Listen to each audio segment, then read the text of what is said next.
शिंच्या आमच्याकडे कसली प्रवेश फी मागतोयस? अरे आमच्या पूर्वजांनी बांधलेल्या वाड्यामध्ये यायला आमच्याकडेच प्रवेश फी मागतोयस? अजिबात देणार नाहीये. अरे पुण्याची अस्मिता जपणारा हा शेवटचा पुणेकर आहे. What happen grandpa? अरे आपल्या पूर्वजांनी बांधलेल्या या शनिवार वाड्यामध्ये यायला आपल्याकडेच प्रवेश फी मागतो तो. जाऊ दे ना.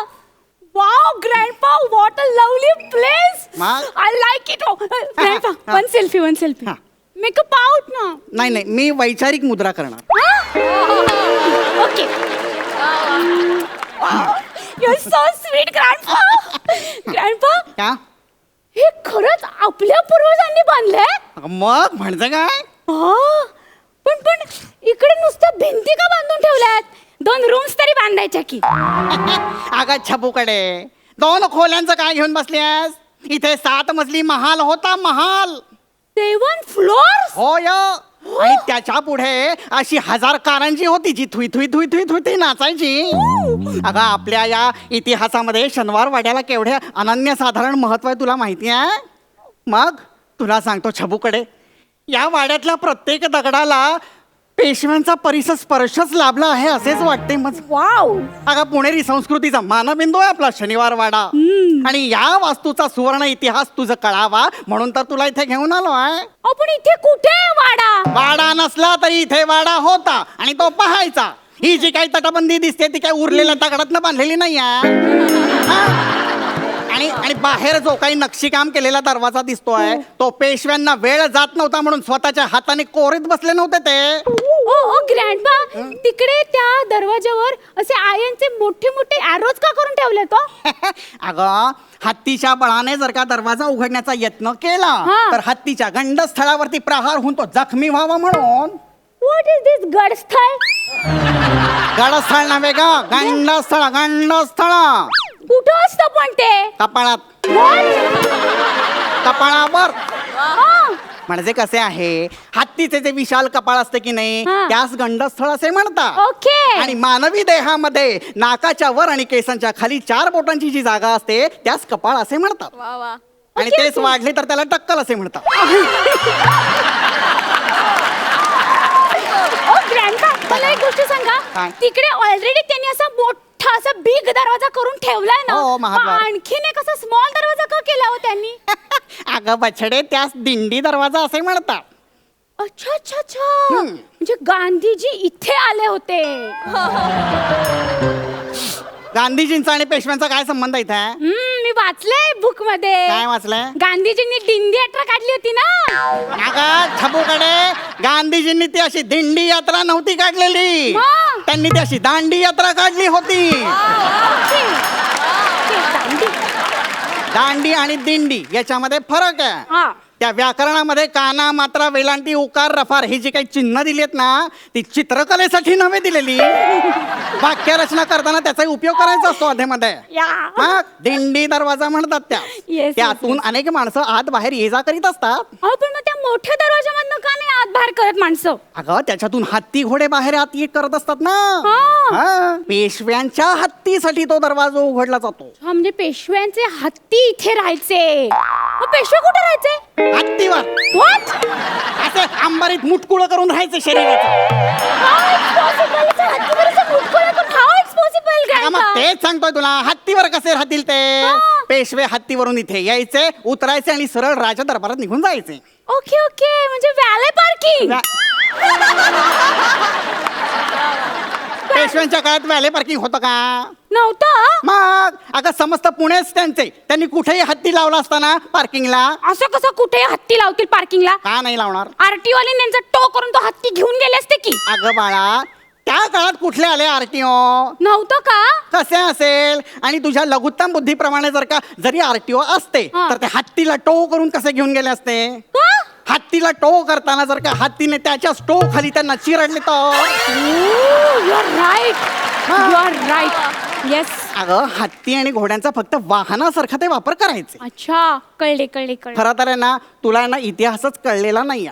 हा, तुला इथे शनिवार वाडा दाखवण्याआधी आहे ना या शनिवार वाड्याचा समग्र इतिहास वाचून दाखवायला हवा होता. Yes. तुला सांगतो छबूकडे, या शनिवार वाड्यामध्ये आपल्या पूर्वजांचे आवाज मला आजही ऐकू येतात. हो, मला तर कधीपासून ऐकू येत आहेत. तुला आपल्या पूर्वजांचे आवाज ऐकू येत आहेत? काय काय म्हणतात ते? लोटस साले, लोटस साले, लोटस साले, 10 में 2, 10 में 2, रस्ते का माल, रस्ते का माल, 10 में लोटस साले, गप! लोटस. अरे ते आपल्या पूर्वजांचे आवाज नाहीये. ते बाहेर वाड्या बाहेरचे परप्रांतीय फेरीवाले बसलेत ना, त्यांचे आवाज येत नाही. यान सही एक अक्कल नाहीये. अरे शनिवार वाडा तरी सोडा रे निदान. शनिवार वाड्याच्या तटबंदीला खिळे ठोकून त्यावर कपडे लटकून विक्री करतात ते. मला कधीपासून भूक लागली, आपण ती भेळ खाऊया ना. ओ भेळवाले भैया, ए गप. एक भेळ दे ना मुझे. गप्पे, अशा ऐतिहासिक ठिकाणी भेळ खातीयस? या भेळ खाण्याच्या कृतीचा मी जाहीर निषेध करतो. करा, चालेल, तुम्ही नका खाऊ, मी खाते. एक क्षण इकडे ये ग जरा. काय झालं आता? त्या भेळवाल्याची जरा खरडपट्टी काढतो. ए ए ए भेळवाले, इधर बघो जरा. काय रे, तुमको लाज वाटती है कि नहीं है? हाँ? अरे ऐतिहासिक वास्तु के सामने भेड़ बिकते हो उभे रहा के? अरे ऐसा कुछ होता है क्या? मेरे बाजू वाले लेले ने मेरे को सांगा है कि तुम सादड़ ले सादड़ ले मुरमुरे डाल के भेड़ बनवते हो आणि बनव्या तो बनव्या उसमें फरसाण के नाम पे फक्त शेवच टाकते. हाँ, ऐसे फसवणे का नहीं है हमारे पुणेकर को, सांगून ठेवते हैं. अरे भेळ विकने के बजाय जरा आळूवडी विको, काकरवडी विको, सुरळी की वडी विको. अरे नहीं तो नहीं, कोथिंबीर वडी तो विको. काय चालू तुमचं? ओ भेल वाले भैया, इनको इग्नोर करना और मेरे लिए एक स्पेशल भेल बनाना. नाही खायची, आधी आपण वाड्याचा इतिहास ऐकायचा. अगं असं काय करते शबूकडे? या शनिवार वाड्यामध्ये कितीतरी मनसुबे रचले गेले, कितीतरी विजयोत्सव साजरे केले गेले. तुला सांगतो कितीतरी पराक्रम झालेत या शनिवार वाड्यामध्ये. हा, फक्त ती एक गृहकलहाची काळी रात्र जर का आली नसती तर ही कथा काहीतरी वेगळीच असते. तुला सांगतो त्या काळातला शनिवार वाडा काळोखी रात्र होती. राघोबा दादांनी गारद्यांना संदेश पाठवला रात्रीचा. Good night. Good night. रात्र झाली होती ना. अगं ते राघोबा दादा काय त्या गार्डनच्या व्हॉट्सअपचे ऍडमिन होते का गुड नाईट पाठवायला? त्या राघोबा दादांनी त्या गार्डनला खलिता पाठवला. त्याच्यामध्ये लिहिले होते की नारायण रावांना धरावे. आपल्या आनंदीबाईंनी त्या खलित्यामध्ये धचा मा केला आणि नारायण रावांना धरावेच्या ऐवजी मारावे असा संदेश पोहोचला. ओ माय म्हणून ते गॉड. सगळे गार्दी त्या नारायणरावांना शोधायला लागले. याचा अंदाज नारायणरावांना आला. नारायणराव सैरावारे इकडे पळू लागले, तिकडे पळू लागले. इकडे गार्दी, तिकडे गार्दी, सगळीकडे गार्द्यांची गर्दीच गर्दी. म्हणून प्राण वाचवण्यासाठी त्यांनी काकांना हाक मारली, काका मला वाचवा, काका मला वाचवा. पण सगळ्या गोष्टी व्यर्थ ठरल्या आणि शेवटी त्या गार्द्यांनी त्यांच्यावर वार केले आणि हा पेशव्यांचा तेजपुंज शिलेदार शेवटी धारातीर्थी कोसळला.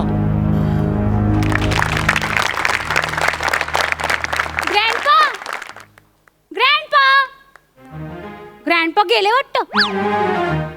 Hello granny, granny, granny, grandpa गेले.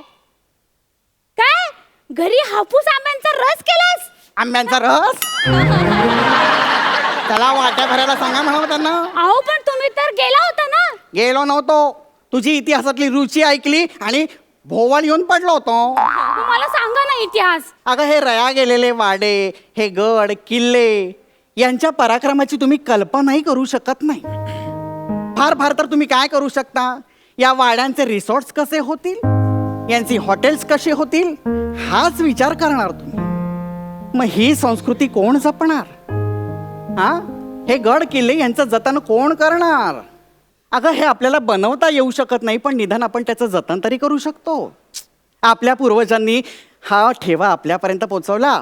आता मी माझ्याकडनं तुझ्यापर्यंत पोचवतोय आणि मग तुझ्याकडनं तो पुढच्या पिढीला जायला नको. हो ग्रँडपा. मग? पण ग्रँडपा, हा? आपण आता जायचं का आंब्याचा रस खायला? म्हणजे काय, वाट्या तयार करायला सांगता ना, साजूक तूप घालून खाऊयात आपण. चला. जाता जाता कलह म्हणून दाखव बरं. चला.